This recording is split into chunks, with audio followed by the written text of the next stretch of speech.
Good evening, everyone. Welcome to the New Orleans Regional Black Chamber's webinar series, Straight Talk series. We are pleased that you were able to join us this evening. And I would like to introduce Kalisha Garrett, who is our Executive Director, and she will do a couple of notes about the Chamber. Kalisha? Good evening. Thank you so much, Perry, for acknowledging me here, and hopefully I can share a little bit of insight to you guys and welcome you all on behalf of the New Orleans Regional Black Chamber of Commerce. My name is Kalisha Garrett. I am the Executive Director. We are so pleased to have you all participate in this wealth building seminar. Our program committee has been working tirelessly to make sure that we are bringing engaging information to our membership and ensuring that you guys are up to date on the latest and greatest things that may impact your business, whether that be positively, which is what we hope, or something that may negatively impact you, so that we can bring about awareness to those instances and advocate on your behalf if there are things that we can do to help mitigate those circumstances. Again, the New Orleans Regional Black Chamber of Commerce welcomes you. We covered a 10-parish region. We are so excited to have you guys participating this evening, but want you to know that as members, we are hoping that you too are sharing the good news of what we are providing to you as a service so that we can continue to grow this membership base and have this information shared with as many minority businesses that we can, so that each of us can collectively be able to move business forward. As Perry said earlier, we are here to share some intense, useful information with you about preserving Black wealth. This webinar is our participants are either board members or those members of our organization, and in their individual expertise, they will be sharing with you this insight so that they can give you these nuggets of knowledge and help you, hopefully, to impart that information into your day-to-day business activities, as well as look at ways for increasing and expanding your wealth and growth within our community. So again, on behalf of the Board of Directors of the New Orleans Regional Black Chamber of Commerce, our membership base, our sponsors, and especially thank you to AT&T for sponsoring this event this afternoon. But to those individuals who have supported us, threw shit over here in the road. Absolutely appreciate it. We absolutely appreciate everything that you have done to help continue to provide information to our members throughout this past year. And we're looking forward to continuing those relationships and growing them into the future. So thank you again for taking a little bit of time out of your schedule to come in and hear the information that will be shared for you this evening.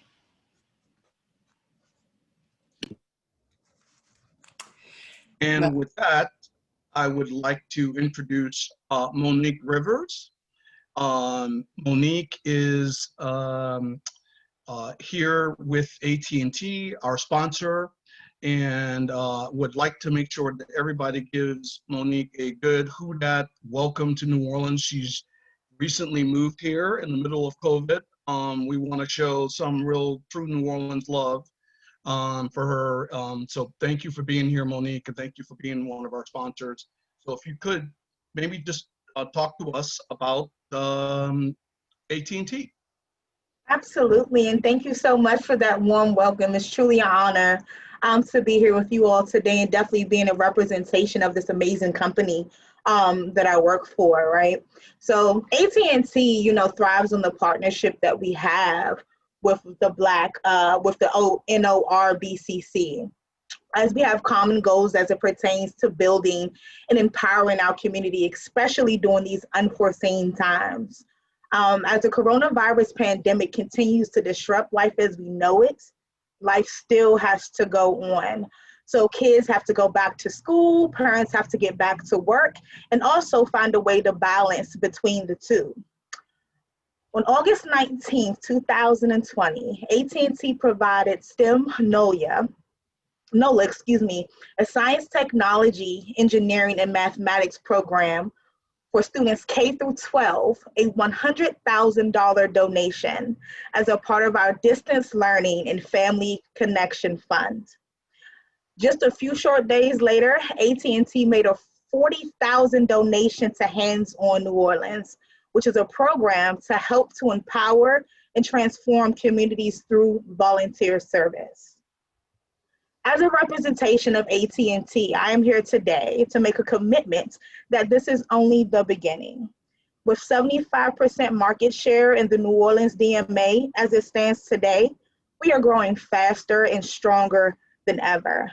And this includes new 5G services and an expansion from a fiber perspective. These two things present us with more opportunity to keep our people connected and, more importantly, be there, especially in these hard times. So I definitely look forward to fostering this relationship and helping to grow and build upon it. I thank you so much for your time. Definitely. Thank you, Monique and AT&T. And again, we welcome you here to New Orleans, and we want to continue to be a part of that growth with AT&T. So without any further delay, we have a stellar panel put together for you tonight, and moderating that panel is one of our board members, Ms. Jocelyn Frank. And Jocelyn, will you please just tell everyone a little bit about your business and then take us away. Okay, good afternoon, everyone, or good evening, should I say. I'm Jocelyn Gossaran Frank. I am an executive board member of the New Orleans Regional Black Chamber of Commerce. I've sat on that board now for the last 4 years and thoroughly enjoy being a part of the community. I am co-owner and realtor consultant of World Properties International, Russell Frank Realty Group. We're a small boutique company hosting 25 agents.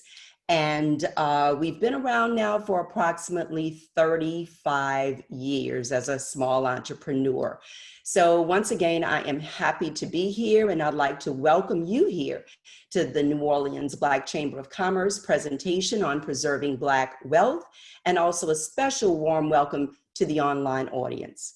Our panelists tonight will be Mr. Percy Manson, commercial lender and vice president of the Gulf Coast Bank and Trust, Mr. J.D. Garnier, but it's Garner, I'm sure, senior, and he has a lot of alphabets behind his name, CFP, CEPA, and he's also the president of Diversity Selling.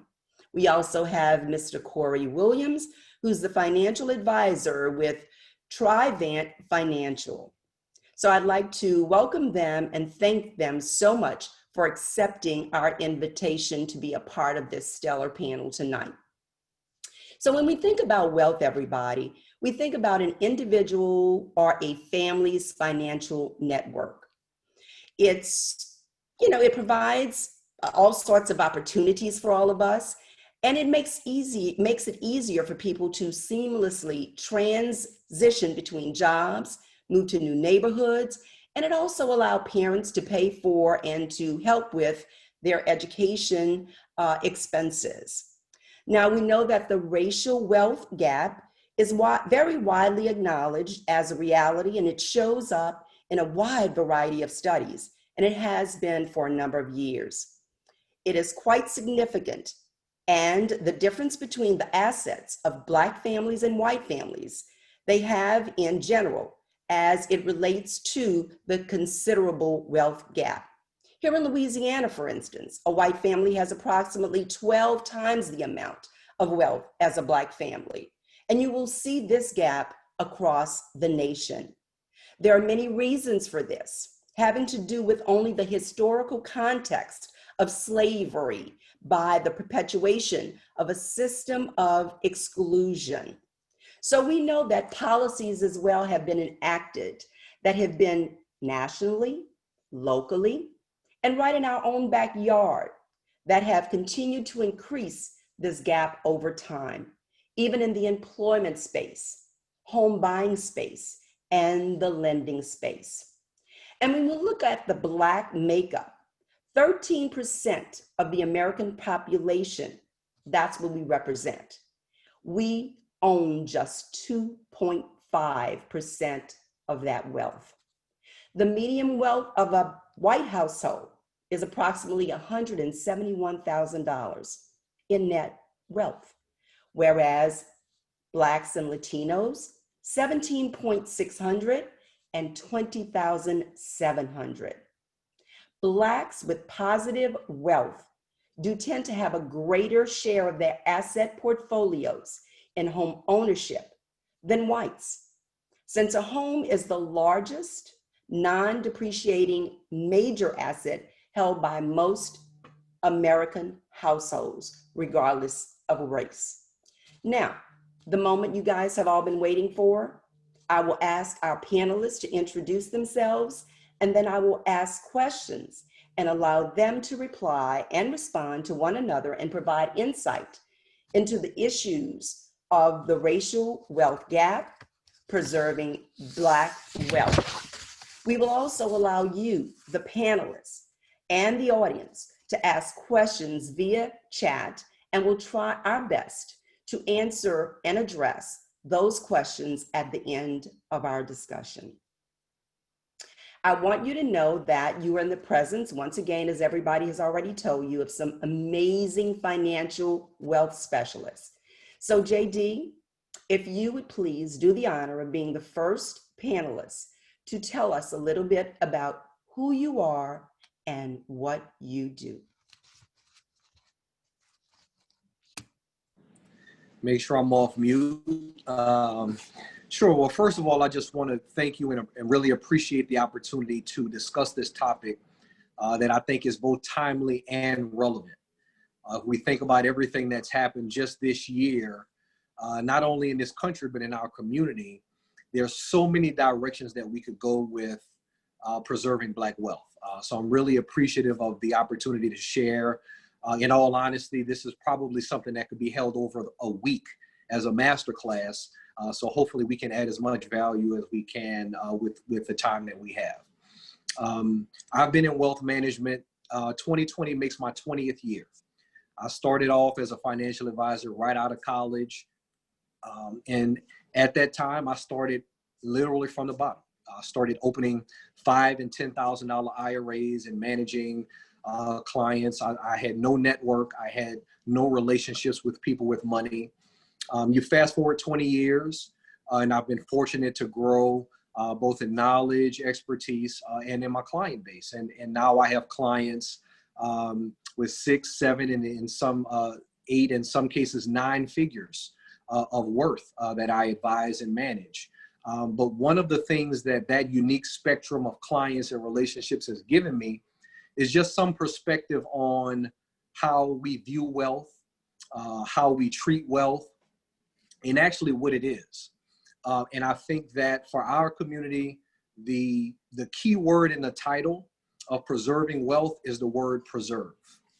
And I think that, you know, if we look at the historical context, integration and segregation, depending on your age, is really only 1 or 2 generations removed. And so we've shown ourselves within 1 or 2 generations to be able to amass and acquire wealth, and just look at the progress that's been made during that time. And so that we have shown a propensity to make money. Not saying that there aren't other ways that we can do it, but I think that we've shown that propensity. But preservation is about legacy.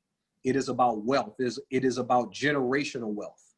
And so that, you know, the clients that I've worked with, the relationships that I've been able to have over the years have taught me a lot about preservation and about the importance of planning, the importance of legacy, and not just making money, but structuring it and planning it and preserving it in a way that benefits not only you now, but your future, your legacy, and your future generations. And so that's how I've built my practice.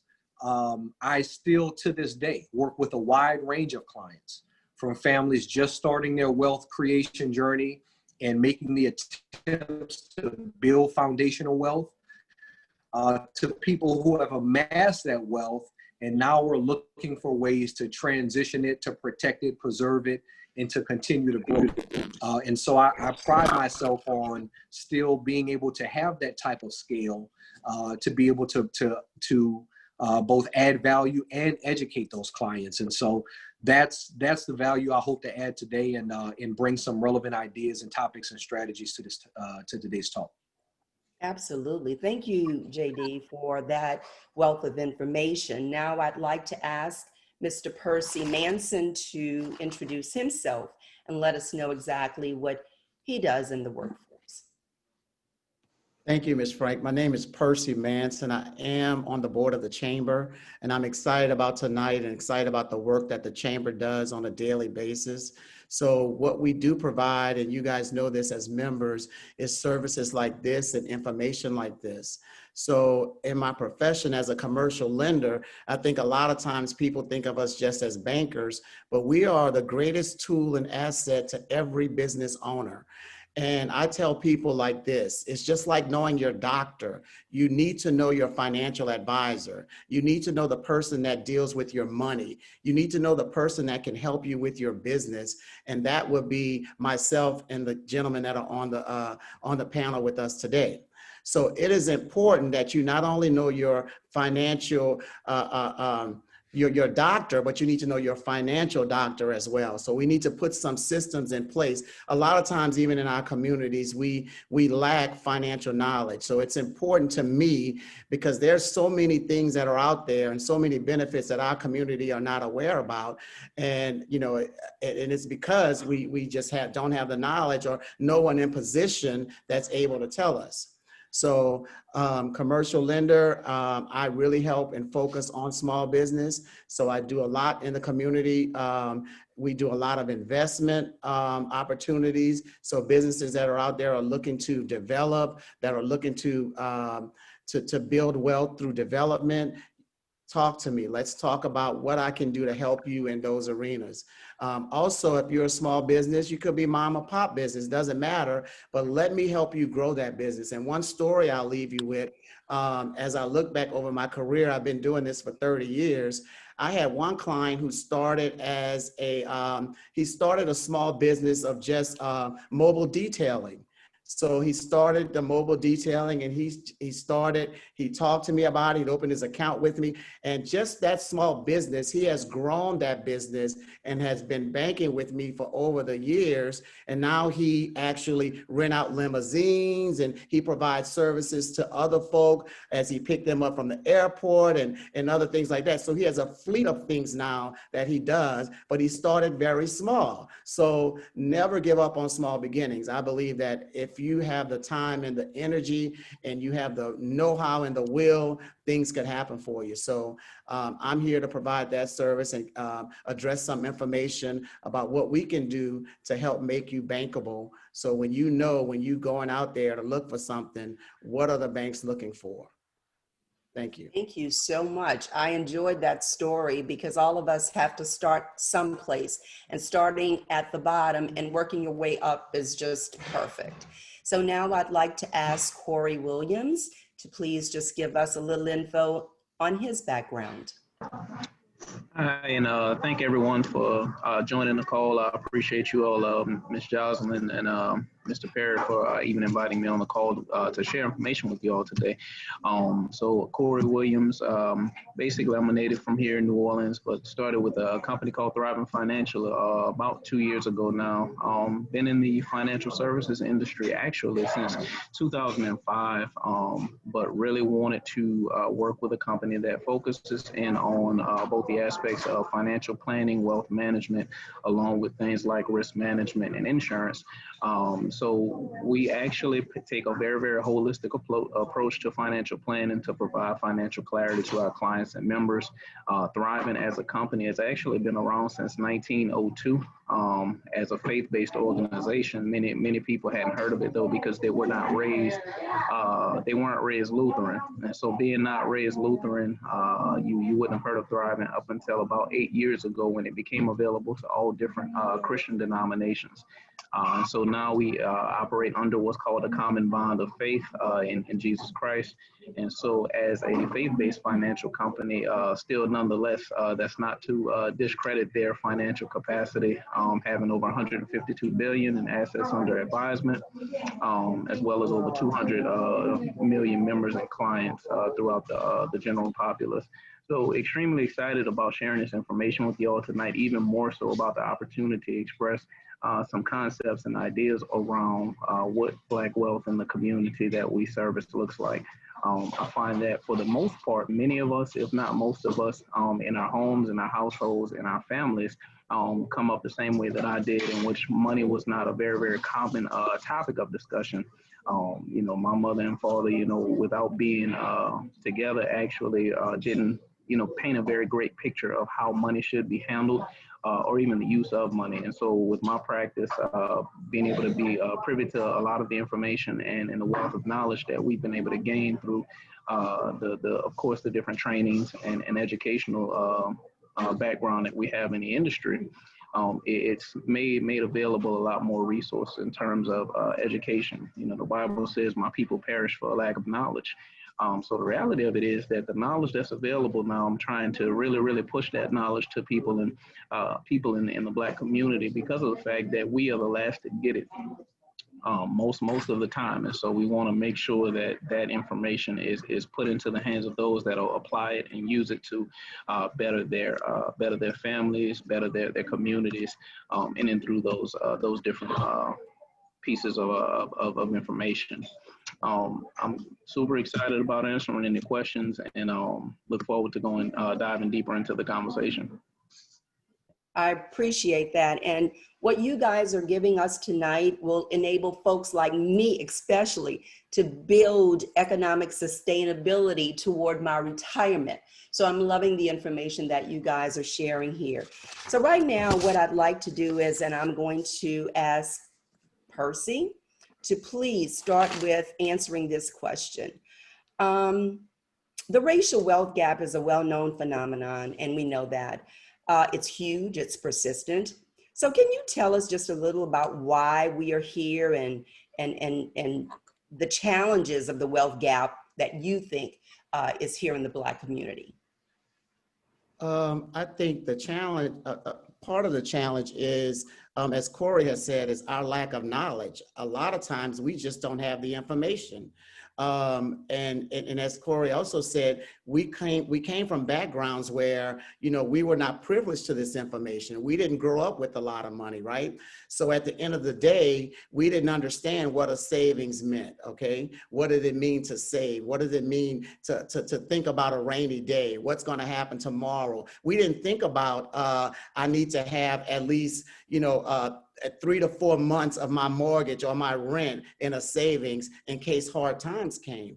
And I think COVID has taught us a lot in dealing with this, because a lot of people have lost their jobs and now they're wondering, what can I do at this point? So I think thinking ahead and having the knowledge, and in my profession, a lot of times business owners don't even know what opportunities are out there for them. So, and because they don't, because a lot of times we're not in position, as I said earlier, to give that information. So I'm grateful that God has placed me in a position as a commercial lender, because there's not very many of us African Americans in this position in New Orleans, and if you don't work for Liberty Bank, of course, but in communities like ours that can help us with the knowledge and the information. So I think one of the things we lack is that knowledge, that information, but we got to build with each other. And that's what the Chamber brings to you today, because they bring you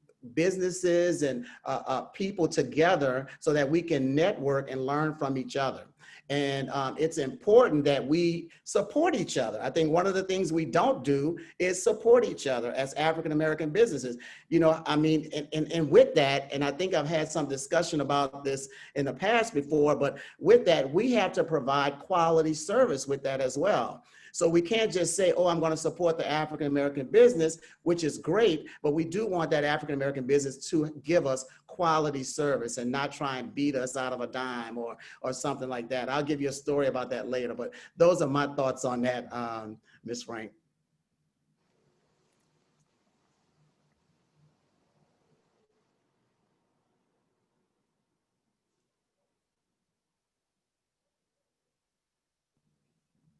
You're on mute. Ms. Frank, you're on mute.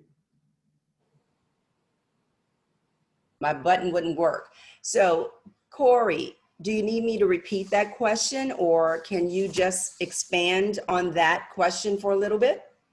Yeah, restate the question for me just one more The time, please. racial wealth gap is a well-known phenomenon. It's huge and persistent.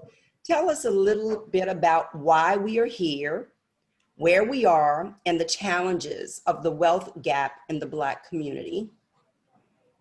So, you know, it's, you know, partially, you know, my opinion, partially statistic, but in hindsight, as we look back historically, you know, as things have transformed from slavery to, you know, emancipation and indentured servants and all this other stuff that took place in the history of our country, I really believe that a large portion of that wealth gap is accounted for when we consider that slavery in one capacity did end, but in another capacity it continues on, and it is, in my opinion, because of the fact that we still endure what I believe to be an economic slavery.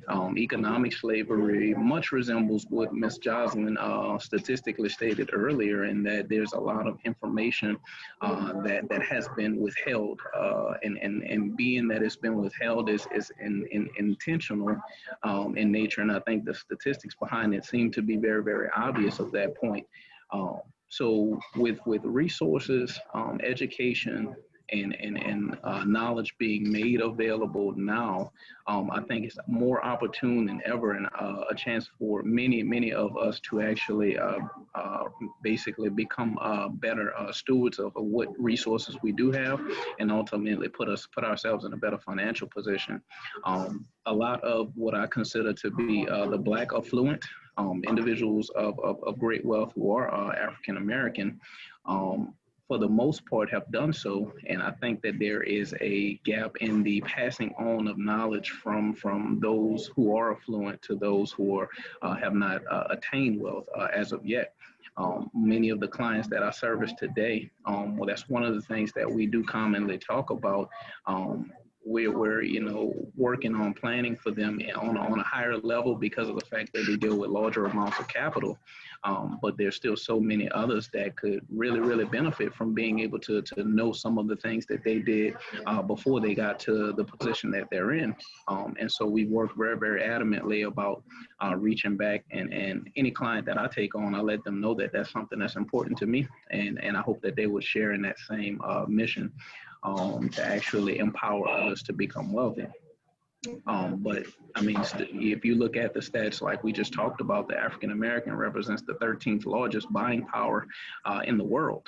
But we're still on the low end of the totem pole financially. And so that says that has a great deal to do with the lack of actual information that we've taken advantage of, or been given, I should say. Okay, JD? Yeah, so and I want to get even deeper than that on the racial wealth gap. I feel like we live in a capitalistic society at a time when we need community empowerment, right? But those two things conflict with one another in a success. And so we may have 1 or 2 or 3 people in our family that achieve individual success, but then how do we translate that to community empowerment and development? And Percy and Corey just talked about sharing information, sharing networks, sharing those things, but even deeper than that, sharing a value system.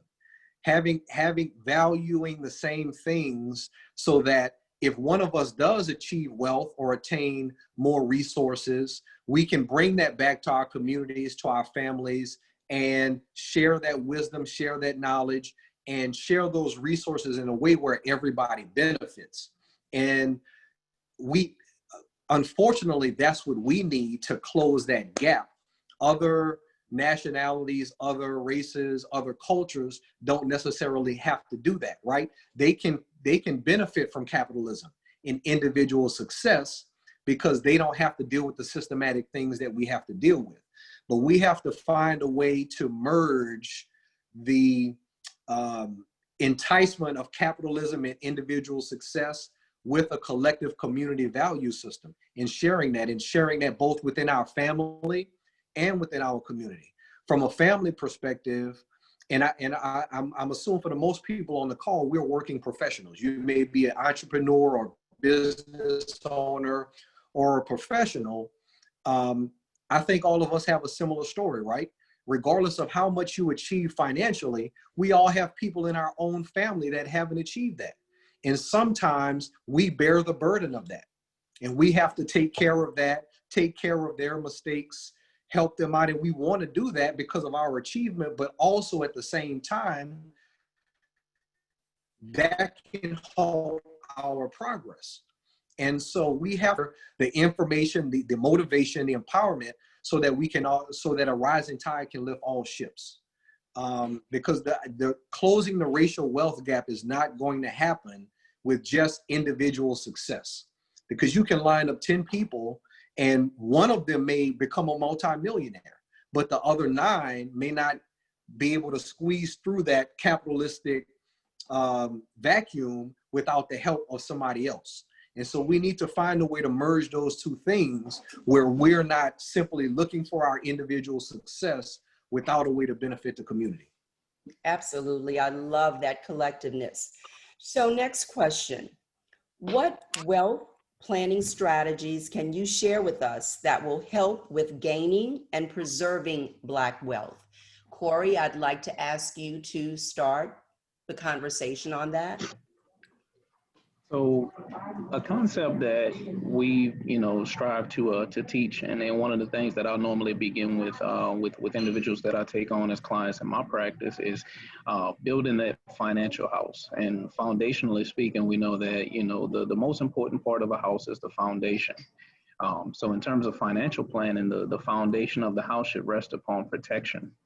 Protection means that, one, if mom or dad doesn't make it home one night and the children are left to fend for themselves, financially, the responsibilities of those children being raised are going to fall on someone. And so with those things in mind, to secure a future for those children, we have the conversation around that word that most of our African Americans are kind of shying away from. But I think even as of late, with everything that's happened with COVID, it's starting to become more significant, which is life insurance. Life insurance is the #1 wealth transfer tool that we can use because of the fact that, one, it is a tax-free wealth transfer vehicle.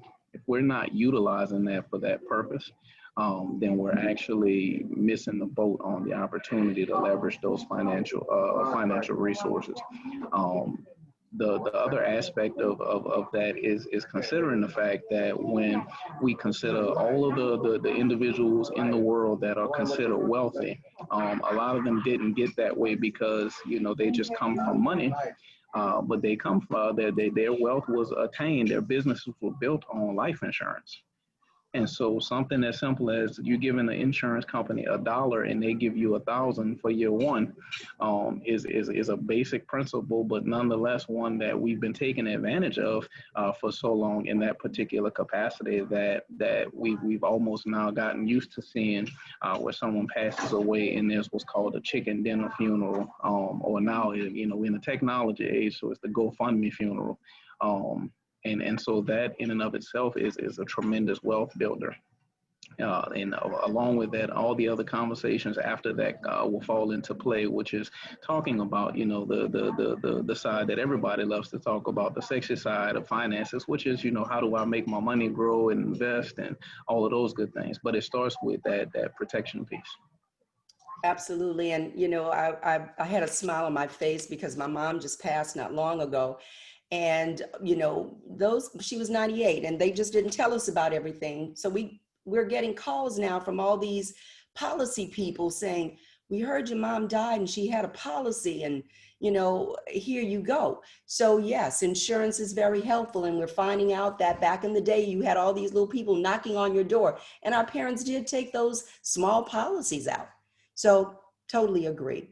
Okay, JD, what about your wealth planning strategies that you can share with us?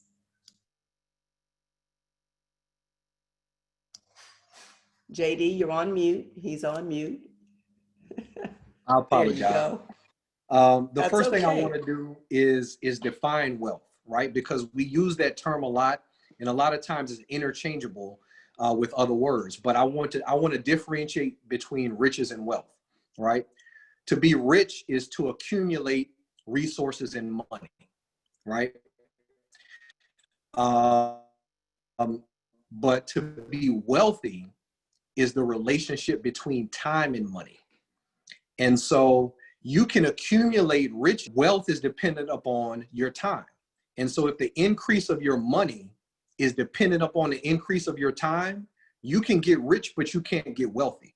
Let me give you an example of that. If you open up a restaurant and the success of that restaurant is dependent upon you cooking all the food, you can get rich, but you can't get wealthy because your time is required to make money, and there are only 24 hours in a day. However, if you open a restaurant and create a process and a system that is able to produce food and produce the atmosphere and the culture that you want without the addition of your time, you can get wealthy. And so wealth is the relationship between time and money. Let me give you another example of that. If you make $1 million a year and work 80 hours a week, you're rich, but you're not wealthy. But if you make $500,000 a year, but you work 10 hours a week and the rest of the week you can do whatever you want with your time, that's wealthy. And so the goal for all of us is to find a way to transfer the wealth that we're spending our time on, the money that we're spending our time on, into wealth. And so how do you can buy assets or become an asset? When you create assets, you create a business or an idea or product or service or something that people are willing to pay a premium for. But in addition to that product or service, you create a system or process that allows that thing to be bought and sold at a degree that does not require your time at some point. And that's how you build wealth. Well, some people may say, well, I don't want to open a business. I don't want to be a business owner. You can buy assets. You can buy stocks, bonds, real estate, fine art, land, precious metals, things that appreciate in value without the requirement of your time. When you own stock in a company, when you own commercial real estate or land, those things appreciate in value over time without additional effort that you have to spend on it. That's how wealth is created. So you take the money that you're earning, working for, and you may have to start off with a little bit of it, but eventually you start to buy assets. And then the last thing is to become an asset. It doesn't cost money to become an asset, and that's the least risky thing, right? We all can invest in ourselves with our knowledge, with our expertise to a point where people are willing to pay you a premium for your time. So those are the three ways that you can create wealth. And I want to go back to what Corey mentioned just in terms of the foundation. Different people have different opinions about life insurance, just depending on their experience and their cost and things like that. But I'm going to give you a nugget in terms of things that I do with clients today. Wealthy clients that are worth tens of millions of dollars, still buy life insurance as a wealth transfer tool. And so what they do is they set up a life insurance trust. That life insurance trust owns a life insurance policy on their life. When they die, that money goes into the trust for the benefit of their children and their family, tax-free. The trust allows them to control how that money is spent. So they're not leaving $2, $3, $4, $10, $15 million to their children outright for them to take that money and go crazy. They're leaving it in a trust, and the trust dictates how they benefit. And so the trust may say the child can't access this till 25, or they can only access the funds for health, education, maintenance, and support. Guess what else happens? You can't sue. If you sue that child, they can't, the person suing can't access the funds in the trust. If they get divorced, their ex-spouse cannot access the funds in the trust. If they have creditors, the creditors cannot access the funds in the trust. So it creates a layer of protection over your assets. So you may think, well, okay, I don't have millions of dollars. What do I need to do with that? How does that benefit me? In our community, things like estate planning, establishing trusts, having wills set up, those are ways. I mentioned at the beginning, the most important key word in the topic is preserve. That's how you preserve wealth. And so it's not enough to just make it. Michael Jackson barely had a will. Prince didn't have a will, right? Martin Luther King did not have a will. I can name Aretha Franklin did not have a will. And so these are people that amassed millions and millions of dollars in earnings through their lifetime, but they didn't preserve the wealth. And so now the $100 million that Prince is worth went to other people. It didn't go all to his family. The same thing, and I could name dozens of people who that has happened to. That's hundreds of millions of dollars in Black wealth that was earned during someone's lifetime that did not go to the next generation because of the failure to plan. And so life insurance is a tool to do that.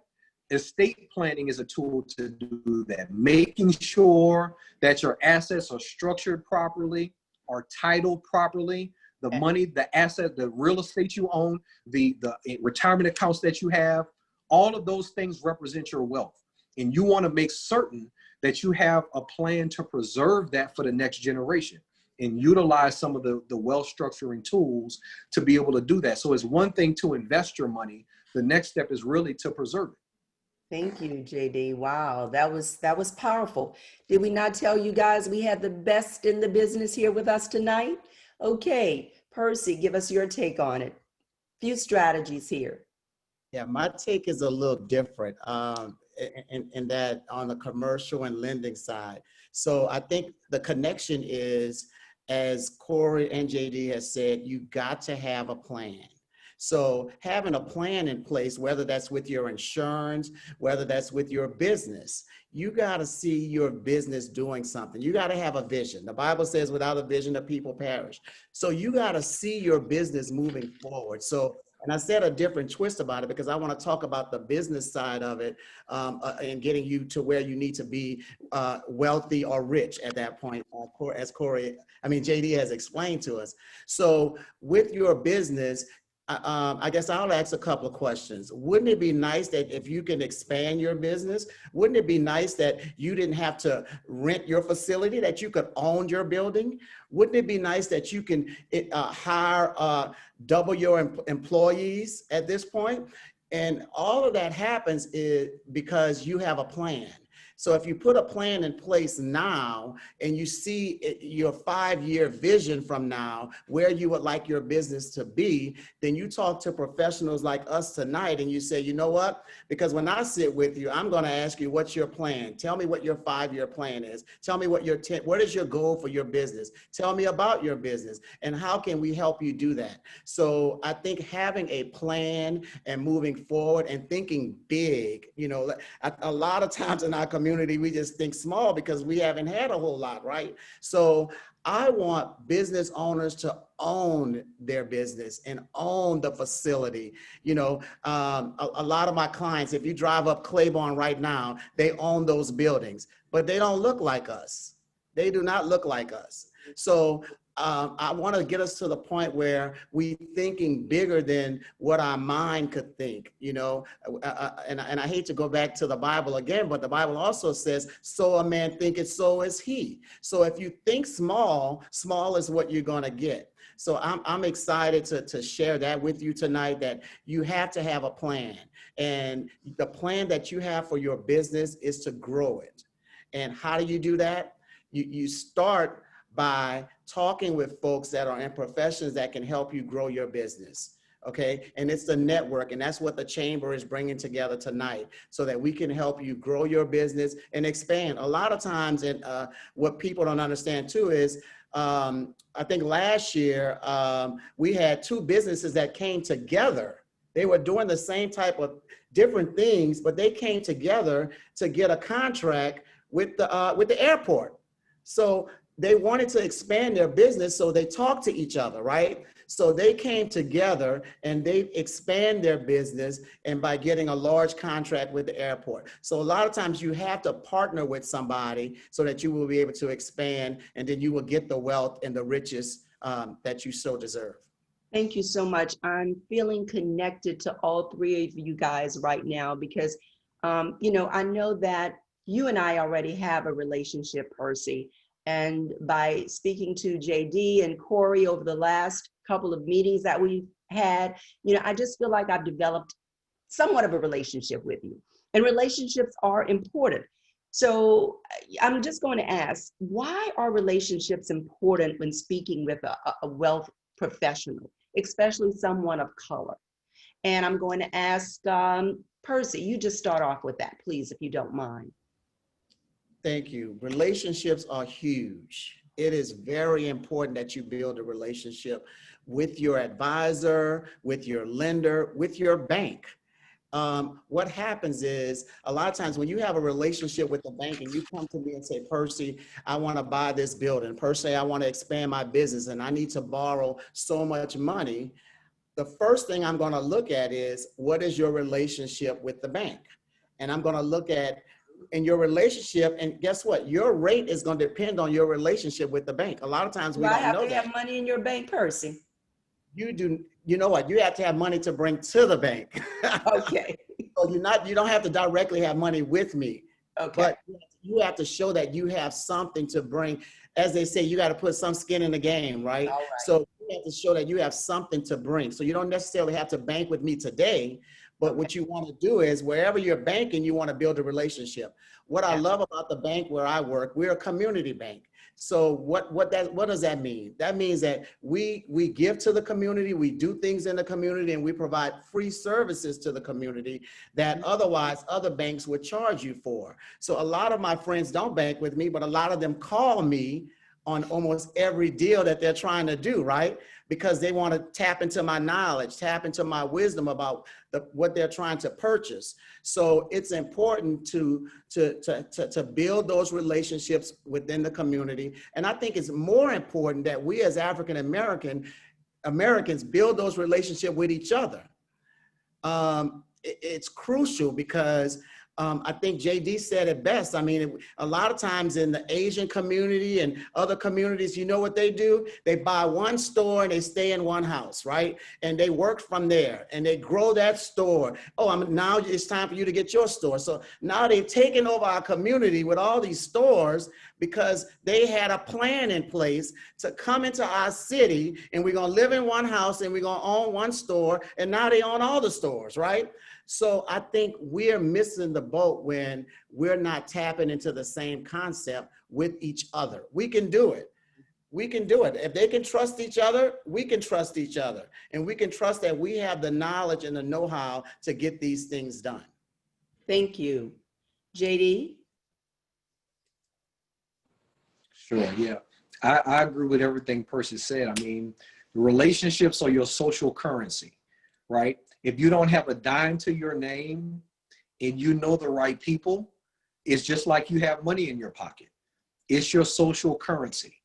And so all of us should try and grow our social currency to where we have relationships to do the things that we need to get done, right? Everybody should have a team of, if you think of yourself as the CEO of you, of your life, of your household. A CEO, he may make the top decision about what's going on, but he has a board. He has a CFO, a chief operating officer, a chief technology officer that he can call to offer their expertise on that division. And then that helps him make decisions. So we should all look at our lives in a similar way, where we have a team.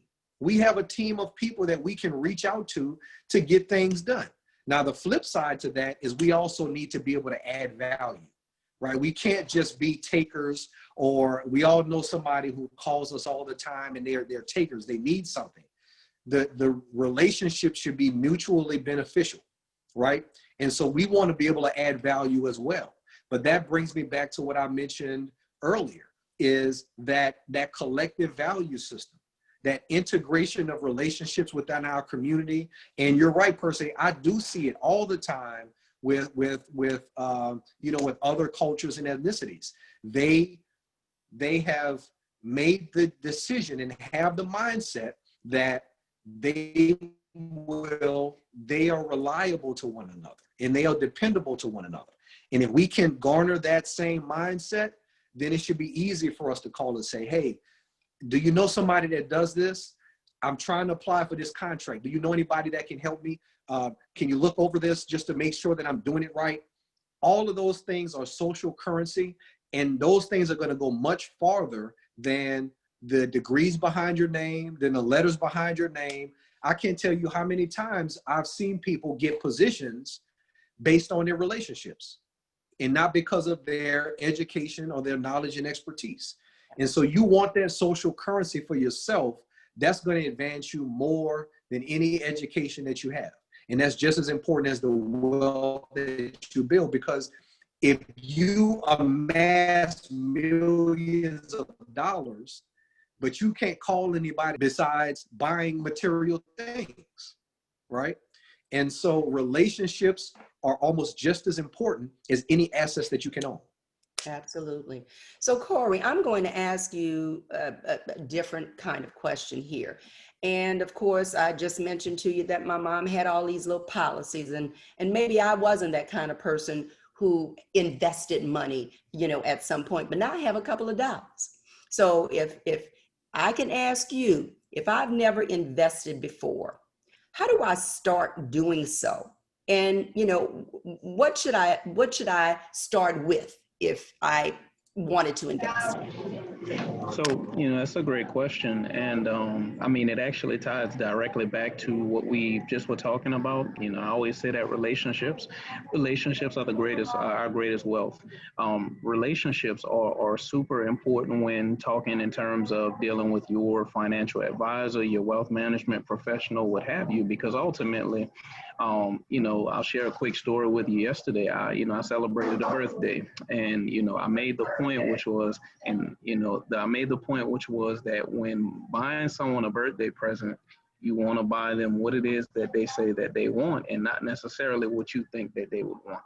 And it actually speaks to volumes to that relationship, because that means that I've not only taken them into consideration what your needs are, but I paid enough detail and attention to make sure that I got you exactly what it was that you wanted or desired. And so as it relates to a financial professional and what one should invest in and how to invest, I should start off with understanding what it is that you want. And we have to have enough relationship to where I can understand what your needs are. And then, as Percy mentioned earlier, the trust factor comes into play, but I can't have trust if I don't first develop my relationship with you. And so from there, then we talk about, okay, based upon what your unique needs and situation is then we'll actually determine for us what the best possible outcomes may be. Investments have such a wide gamut of solutions, from brokerage and management accounts to the simpler things such as a mutual fund or Roth IRA. But it all begins with understanding your client. And so in terms of any type of investing platform and any recommendations that are made around that, that typically will be the starting point of those recommendations is getting clarity on one, what it is that you desire to accomplish, what the time frame is for which you would need those funds to last you, and at what point you want to start being able to access and take those distributions. In my particular practice, one of our expertise and specialties is actually around tax efficiency planning, because ultimately the invisible beneficiary, as we refer to him as, Uncle Sam, is always in the background. And for those of us who are avid savers, and we're doing a great job of accumulation, we still have to consider the fact that when we go to pull that money out, we want to do it in a way that allows us to hold on to as much of the money as we've accumulated as possible. So, I mean, hopefully that answered the question. I know I said a lot there. Okay, JD. So I think your question was, where should somebody start? Yes. If you had that money to invest and you've never done it before, and I came to you personally as my wealth professional advisor, tell me, where should I start? What should I do? Well, the starting point is an assessment of where you are financially, right? Mm-hmm. And understanding your circumstances. Once you can determine how much extra or discretionary income you have after all of your lifestyle expenses are taken care of, then you can figure out the best places for that money. Is it making certain that you have enough in reserves for an emergency, right? That's always the first place to start, because you want to prepare. This year is a perfect example of that, right? Some people have been out of work for more than 6 months. And so I think this year is an example of what the worst case scenario could look like for a lot of people. And so you want to make an assessment of where you are and then figure out where there are gaps. You need to think about having an emergency reserve. Once that's taken care of, then the plan should be, how do I grow my money? How do I plan for the longer term, right? Your retirement. You want to know what resources that you have available. Do you have a retirement plan through your job that's available to you? Do they have other benefits that you're not taking advantage of? Like a match, which is typically free money that they're matching onto your salary. You want to know what other options or benefits you have available to you to accumulate long-term assets. And so normally the way I do planning is I try and make it as simple as possible. And I break it down for clients between short, mid, and long-term outlook, right? Your short term is protecting the risk. What if something happens tomorrow, right? How do I protect that? Making sure that you have enough in reserves, making sure you have insurance to take care of your family. The long term is planning for the time that you don't want to work anymore, that you want to be financially independent, that you want to take back your time. And so that's saving money in retirement accounts. That's saving money that you don't want to look at or don't need right now. And then once you have that taken care of, then you can have what I call midterm goals, right? You may have a goal of, I want to buy a new house in a few years, or I want to start a business, or I want to go back and get my master's, or I want to pay for my daughter's wedding. All of those are midterm goals that are not imminent, but they aren't so far that you can't worry about it. And so once you have your long-term future secure and you have your short-term reserves secure, then you can find ways to save and invest money for some of these goals. How you invest money is always going to be an it depends answer, because everybody's circumstances are different, right? How I invest my money is different than how you're going to invest your money because of your time frame, your age, your tolerance with risk.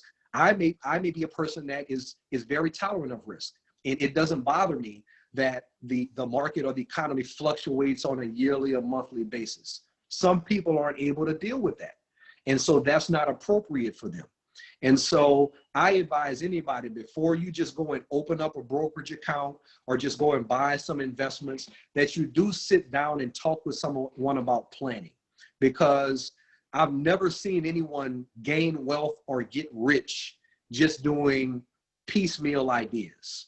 right? Investing something here, doing it here. And so the planning piece is where I would start, but I would make certain that you have your short-term, mid-term, and long-term goals stated, and then be able to allocate the money and the discretionary resources that you have to fund those goals. Absolutely. Since we're talking about investments, we know that you invest, but you also take a risk.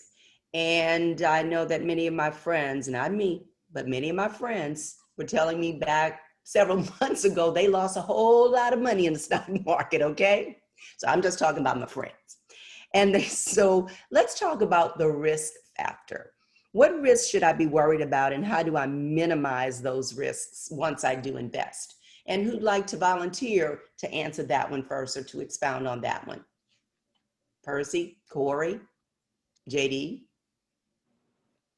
I mean, the risk associated with investment, there's, a couple simple adages that I always like to lead with in talking about investments. One being that at the end of the day, when talking to an investment advisor, I think any investment advisor worth his weight would let you know that we don't have a crystal ball in the industry.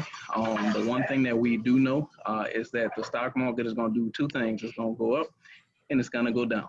And it's going to go back up again, and it's going to go down again. So with those things considered, it's really similar to what JD was just talking about, is having an actual plan in mind, because herein lies the conclusion of the matter, which is that at the end of the day, I have to understand the purpose behind the asset.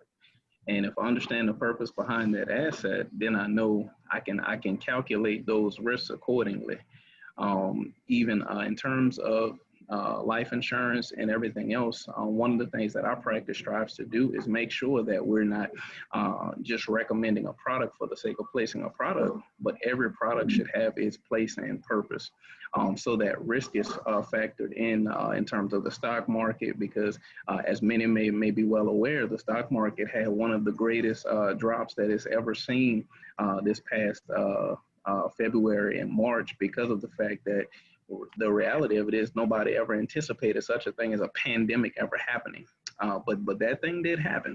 And so with that in mind, historically speaking, you can look back and see that every time that the stock market hit an all-time low, it also wound up hitting an all-time high. And so when talking about investment, there's a simple philosophy I use, and it's a very simple way of understanding investment strategies.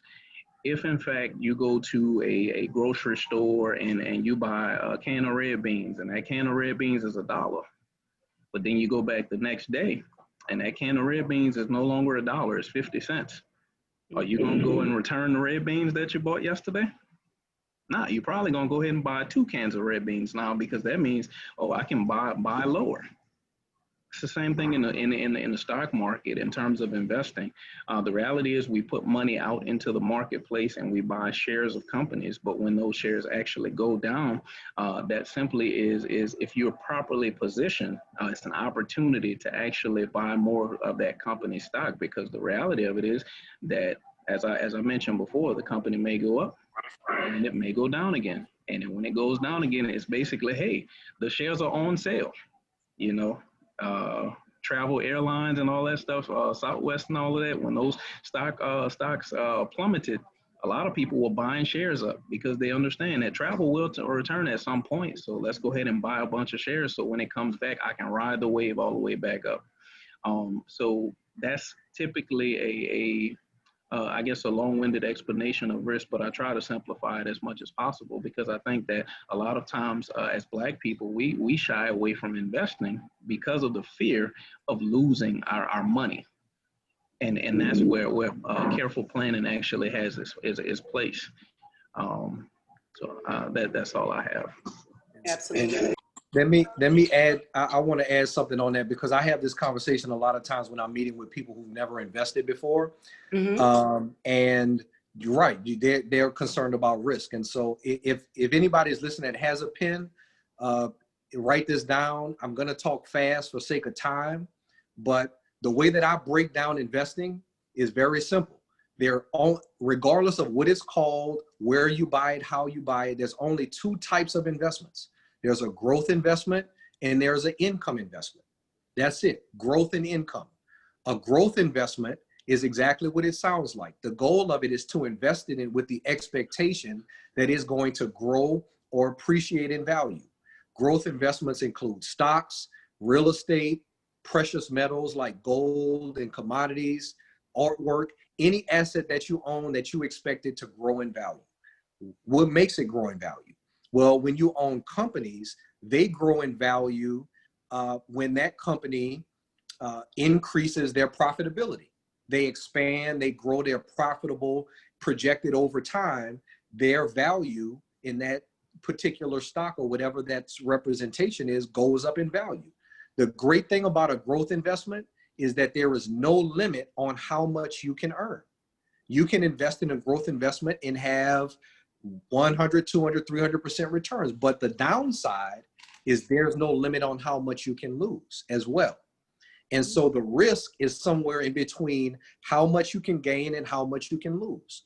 Well, there are ways to assess the risk of a growth investment.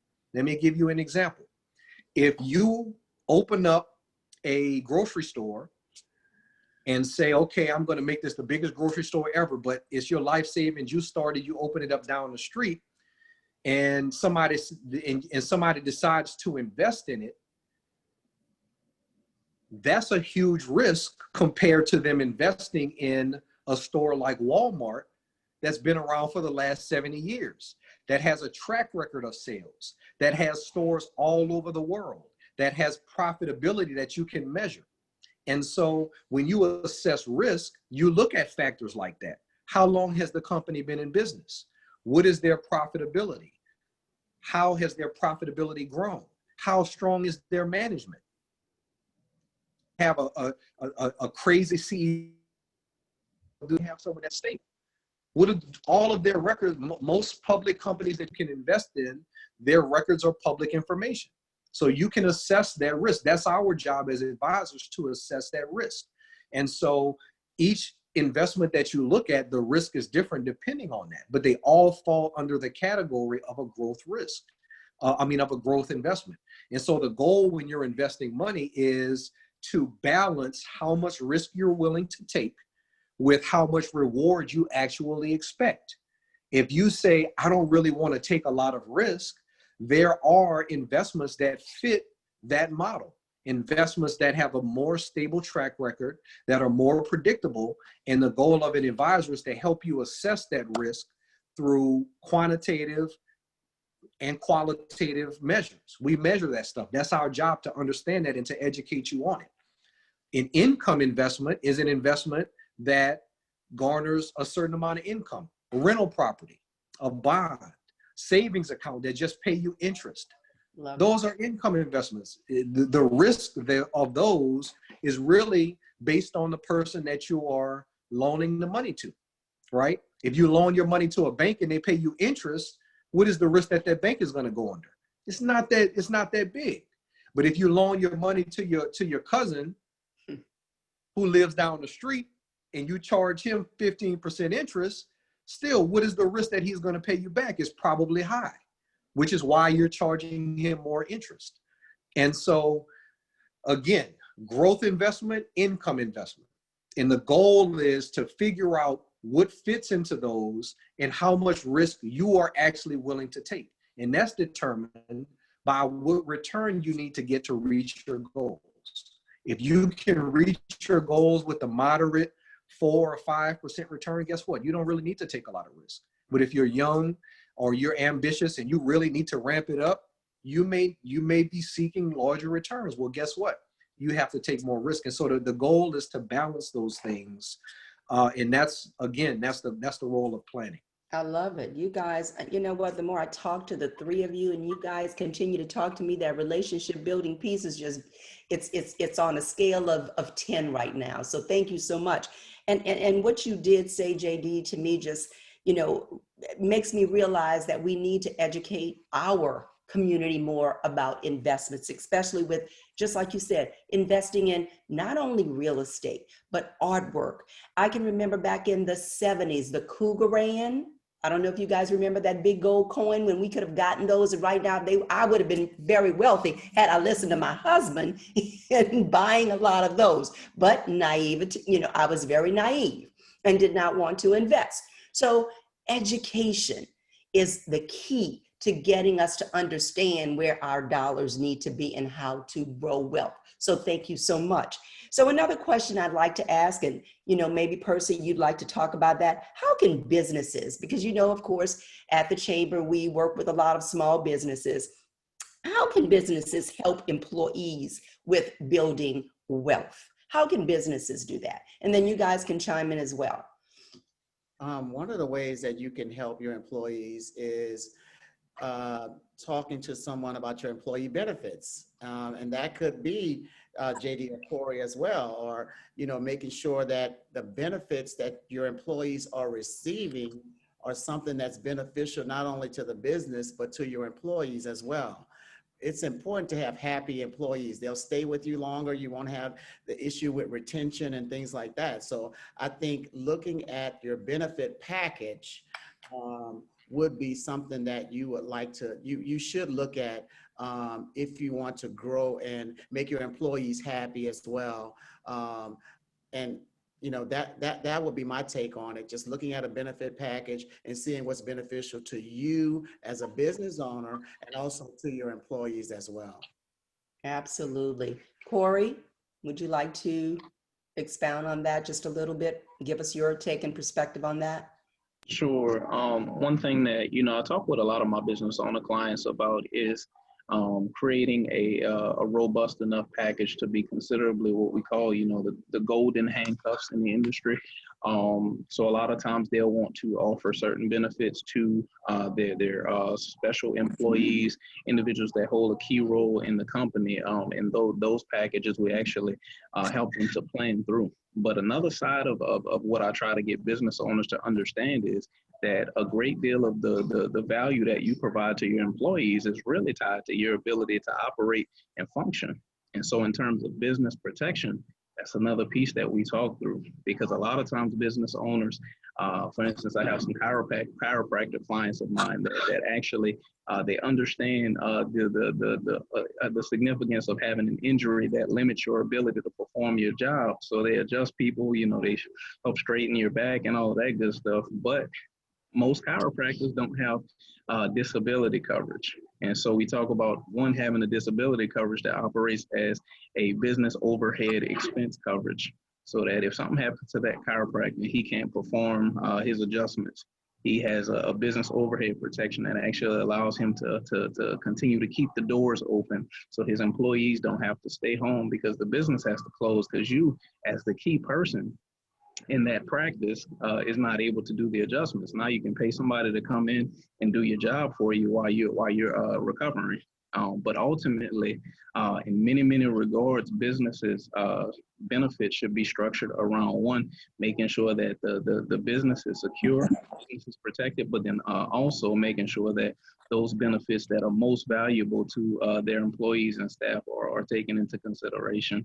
And we use several different vendors and actually providing those particular benefits and putting together packages that actually make a lot of sense for them, depending on the industry, of course. Absolutely, absolutely. Thank you. JD, would you like to add scaffold on that? Sure. I mean, I think that, it's in a business's best interest to retain good employees. Mm-hmm. And so, for them to offer, benefits that keep valuable people is important. And on the size of your business, I think there are a lot of benefits that are available to you a lot of times that people don't even know about. Outside of just, your traditional retirement plans and health insurance and things like that, there are a lot of things that are available. If your company is smaller, there are things that you could suggest to management to be able to offer to retain you. And for I think they've done surveys about why people stay, and most times it has nothing to do with the money. It's how they're treated, the other benefits that they have available to them, the why they stay with companies. And so I think larger companies are recognizing and realizing that. And I think you know, it's in their best interest to, you know, to make certain that they have the benefits to keep the right people. Okay, fantastic. So in about 5 minutes, we will address a few questions from the audience in respect of everyone's time. But right now, I'd like to just do a little rapid round, if that makes sense. And this rapid round will go to each one of you guys. And I just need one idea from you, one idea. We're going to make it crisp, short, simple, and sweet. So this is the scenario. You are the Black Wealth Policy Advisor to the Democratic candidate for president. You are going to tell that candidate the one policy that you think that he, and I'm just going to say or she, because you know I have to say a she, that he or she should pursue in their first year of office to address the racial wealth gap. What would that policy be? Or what is that policy? And I'm just going to go to you, JD, first. Okay, it's a good question. You know, I have a lot of ideas, you know, regarding policy and politics, but I have no background in it. But I don't know how controversial this is. It be a political but question, I but would, we have to talk about it. I would encourage them to legalize marijuana nationally with the mandate that at least half of the whole supply chain of marijuana have to be inclusive of African-American business owners. Because in my opinion, that is the new alcohol. And when they legalized alcohol, there were cultures and families that benefited from that still do to this day.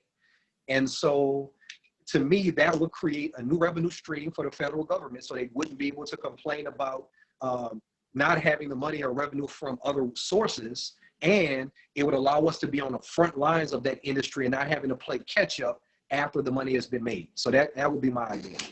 All right, thank you so much. I appreciate it. Okay, Chris, short, simple, sweet. Your idea, Corey.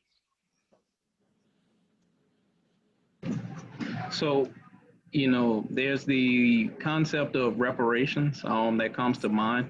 A lot of times when we talk, you know, to most of our senior Black candidate, you know, Black representatives that actually have been around for all the different phases of this country, they talk about the 40 acres and a mule that was promised and never given. And the reality of it is that while I am a huge proponent for reparations, and I do believe that will be a part of what I would recommend. The other side of that is it goes a long way to say that, you know, if you give a man a fish, you feed him for a day, but if you teach a man to fish, you feed him for a lifetime. So I would say that the other part of that is financial empowerment, empowering Black Americans, not just through putting some dollars in our pockets, but ultimately showing us actually the resources that are hidden behind the veil, the things that most times we don't get access to because of the color of our skin.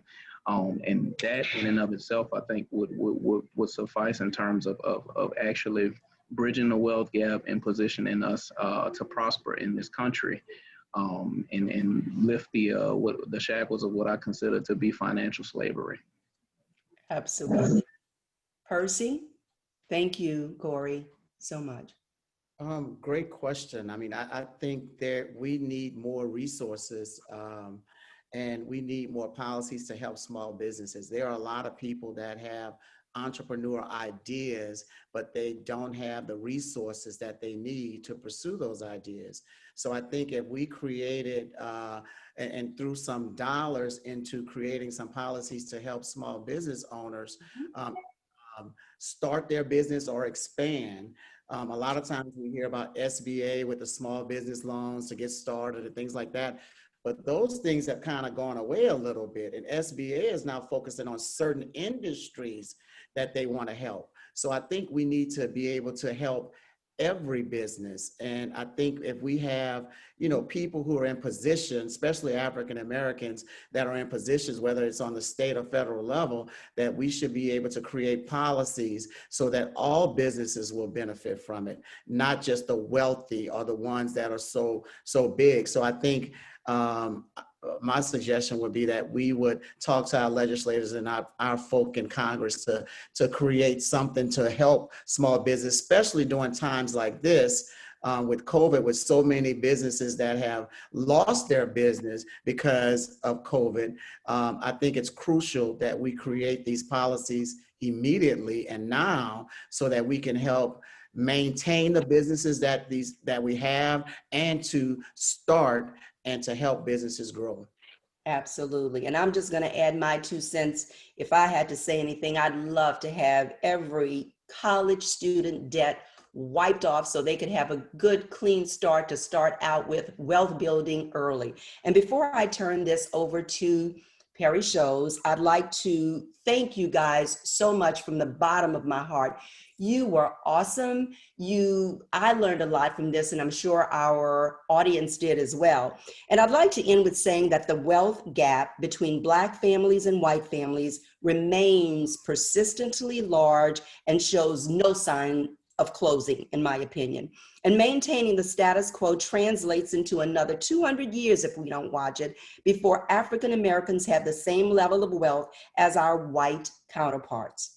The Black-white wealth gap is a product of intentional, systematic policy choices. And the only way that we're going to be able to correct that wrong is to make intentional, systematic changes in response. So once again, I thank you very much.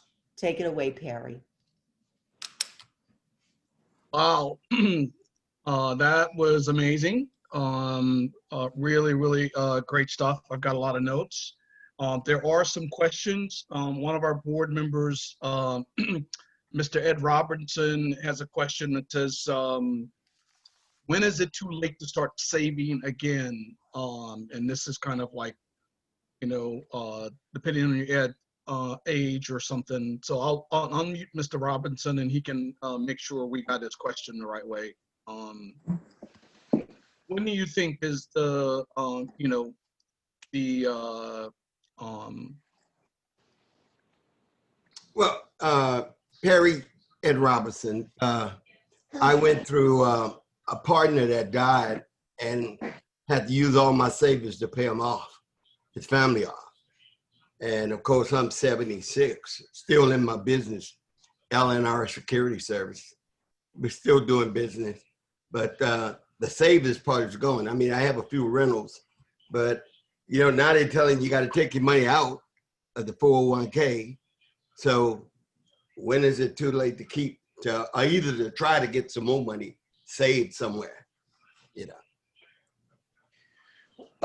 I'll answer. I mean, I don't think it's ever too late. You may have, your options may have changed because of your age and the ability to put it into a retirement plan, but it's never too late for you to put money away. And even the goals may have changed just based on your circumstances and situation. But it's never too late. If you have the discretionary money, then you can just shift the goal, but putting the money away should always be a part of your financial strategy. Yeah, I do that every pay period. I put something into the credit union, you know. But I noticed Jocelyn was talking about art. I think I got art. I don't know what the value is. I don't know how you evaluate those kinds of things. I got about 8 properties. You know, how do you evaluate those things? You know, trying to bring my grandkids into it so that they can be a part of it. But you want to live the longest you can, but you want to be living so that you got enough money to do what you want to do. Even with the rest of your life, my wife and I, you know, you still want to do things, you know. So I don't have the big savings that I did have. But I mean, you know, you constantly putting stuff up, you know. And I was just wondering, how does that work? Somebody got an idea. Yeah, Mr. Elway, in saying that, I go back to something that I talked about earlier, and JD mentioned just a second ago, which is understanding it's not too late to save, but ultimately in terms of tax efficiency, and even what you're experiencing right now with having to take money out of 401ks through what's called required minimum distributions. Basically, when you reach a certain age, the government says we've been letting you save money long enough without paying us taxes on it, so we want our cut. And so they're going to start making you take those monies out, and being able to actually put that money into another vehicle is really important. But ultimately, where to put it is actually of a greater importance, because the reality of it is you don't want to take money that you paid taxes on and put it into another account that'll leave it taxable again. And so strategically, what you want to do is ultimately look at vehicles that are already tax sheltered vehicles. One of the most commonly used and commonly known tax sheltered vehicles in the most of the world's wealth that utilize it is a cash value life insurance policy. Because it does two things for you. It ultimately allows you to create a tax sheltered vehicle that'll grow the asset. It'll grow the money, and actually it leverages those dollars against the insurance company. So now, as you're passing away, when that time comes, you transition wealth to your children, your grandchildren, and whoever else that you want to name as a beneficiary, and you do that tax free. But you're still able to now house your dollar and get it to grow in the cash value of that particular type of insurance policy. Appreciation of assets, of course, is great. Whether it be art, real estate, all those things considered, there's different organizations that actually come out and do appraisals on those things to actually determine the value. But the sale of those assets, again, will lead to a taxable occurrence. Thank you, Corey. So we have one other question here that's okay, it is a question, but it's kind of a statement. So why can't we create a venture capital or other private equity fund here in Louisiana? Saying they've been around for a long time, but we don't have one. What do you guys think about something of that nature? I think you can. I mean, all of those things are available and accessible. The process to do it is available to anybody. It just takes the right group of people to be able to put that capital together. But that goes back to what we spoke about earlier, just in terms of relationships and that community share value system, and pooling money together collectively, doing business with one another, things like that. So that's something absolutely available. Actually, I know of two Black venture capital private equity funds in Houston. So it's absolutely something that's available to us as an option. And it's really just a way to pool capital and do private investments. And Mr. Robinson, I wanted to go back to something you said. You mentioned that you have a few properties and that you were trying to get your grandchildren involved. I do think that you probably would want to think about looking at some type of estate planning or putting those properties in some type of trust or something like that to benefit both yourself and your family in the future. So, maybe sitting down with an attorney and just figuring out a good estate planning strategy for that will be a good idea as well. And I think I'll add to that a little bit, because another option that you have is if you have those properties, Mr. Robinson, my suggestion, and I talk to a lot of young people about this that are buying their first home for the first time. And if they're single, I'm telling them to buy a double. Why do you need a big old house right now, right? You're only 25 years old. So why don't you buy a double right now to get you started in your investment properties so you can rent the other side. It's going to pay for itself. And then from there, you're able to move even higher to go buy you even a bigger house, because now you're going to have two renters. And then you can either move into another double to keep increasing your investment properties. So it's just a way that, and the greatest thing that we have when we're homeowners or property owners. If you have equity in that property, for some reason, African Americans do not want to use their equity. What are you saving it for? I mean, it's the greatest asset that you have. So let's take the equity out of those properties to make you some more money.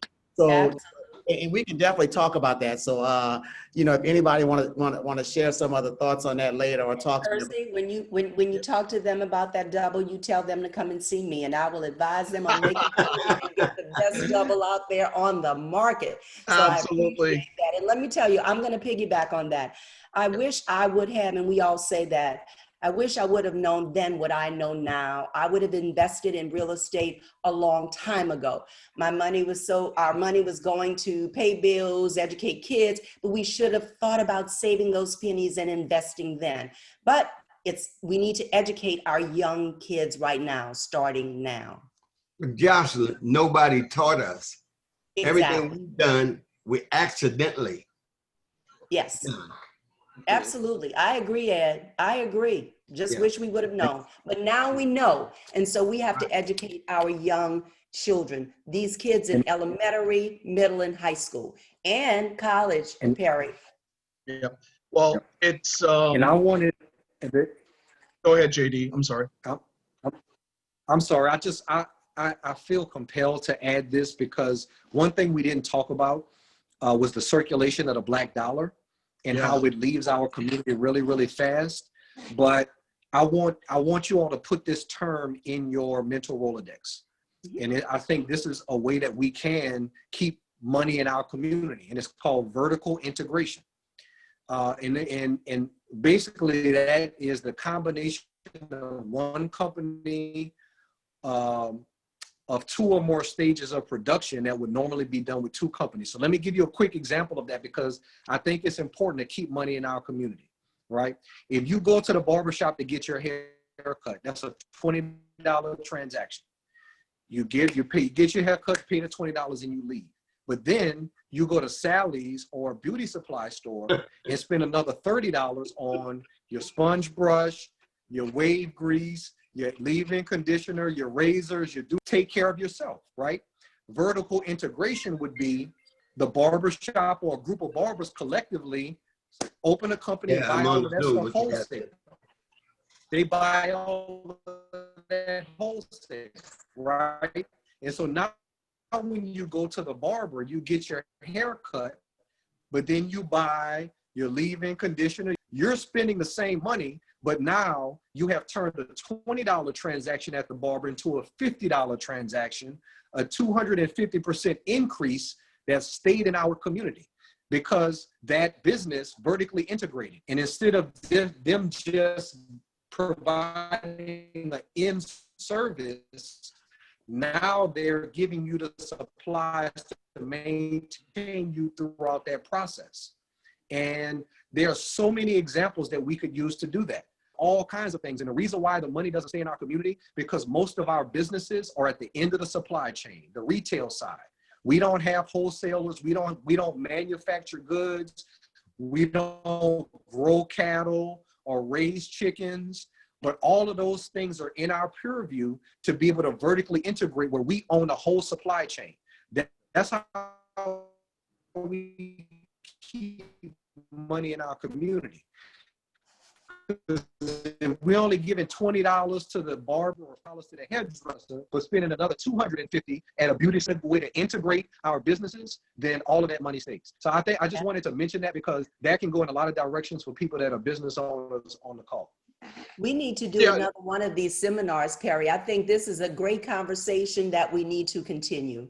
Yeah, and I would say to you that you know, a good number of our members are service-oriented as well. And so the last week we had an excellent show of, you know, entrepreneur women who have service-oriented companies doing digital marketing and that type of stuff. The webinar before that was human resources and legal. So we have services. So there are definitely ways that we can all work together. And that's what the chamber is all about. That's why we're doing this. We're showcasing the talent that exists within this business community.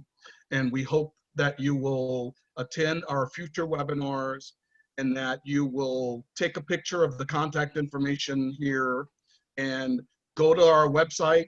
The previous webinars are recorded and those webinars are on our website for you to go back and listen to the digital marketing, go back and listen to the HR and legal. And also you'll be able to hear this webinar over again and share it with your other friends in your network. So please just, Black Chamber, this is what we're all about. And this is, I'm thrilled about the panelists that we had on. Jocelyn did an absolutely fabulous job sharing statistics and giving us insight. And it's absolutely wonderful. And I'd like to encourage everybody who's attending this online webinar, if you're not a member of our chamber, please join. Encourage your friends, your family. We are stronger together. Join. And if you are a member, please get involved. Absolutely. We're looking for talent to really help us do much, much more than these kinds of things. So thank you all. Have a very good night. And thank you to the panelists and moderator. Well done. Round of applause for everyone. Thank you. Have a good night. Thank you. Bye now. Good night, everyone. Bye, guys. You'll be hearing from me again, all of you. Yes, ma'am.